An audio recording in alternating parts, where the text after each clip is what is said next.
I joined the Marine Corps back in 2005. A couple years later, I ended up deploying with 3rd Battalion, 4th Marines out of 29 Palms, California. From there, we deployed to Afghanistan, and I was in Nowzad, Afghanistan, when I was just on a routine patrol with my team, stepped on a IED.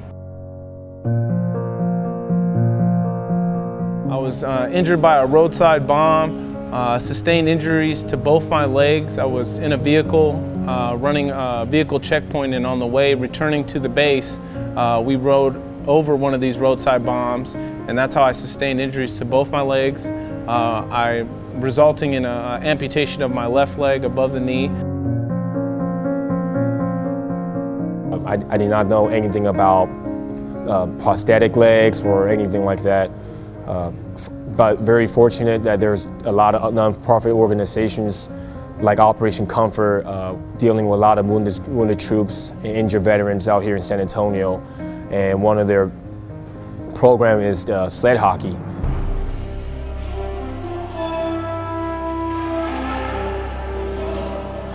I never watched sled hockey, never played sled hockey, never watched stand-up hockey, and I tried it out and it felt like football on the ice. Previous to my injury, I'd never thought about hockey as playing a major role in my life, but apparently it did, because that was one of the first things I thought of once I was injured. So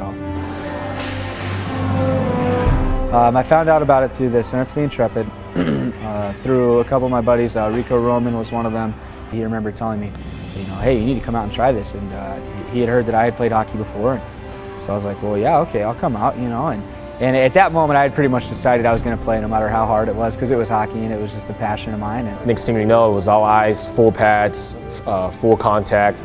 Little did I know, I fell in love with it. I did not think that this was going to go anywhere to be a national level or anything like that. I didn't even know there's a Paralympic sport, so I didn't even know what Paralympic was. You just cherish that common bond of being in the service. We had all different branches: Army, Air Force, Marines, Navy. It was great to get that same camaraderie back, being in the locker room with these guys.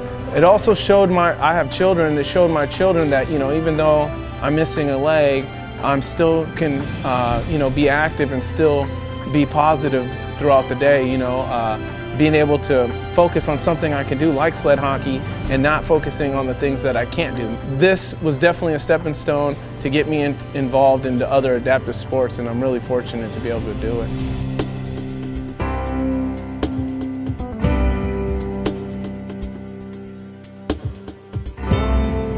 I think it's huge that San Antonio and the Rampage hold Military Appreciation Night with all the different branches that we have here, Air Force bases, Army bases. I think it's a great way for the community to say thank you and just to appreciate what service members, women and men do for this country.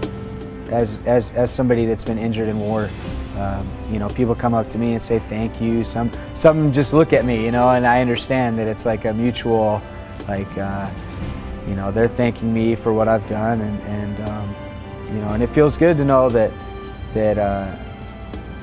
I guess just recognized for what has happened to me, and that it's not just for nothing. That I went out there and did something for the the United States of America, which just makes me feel great.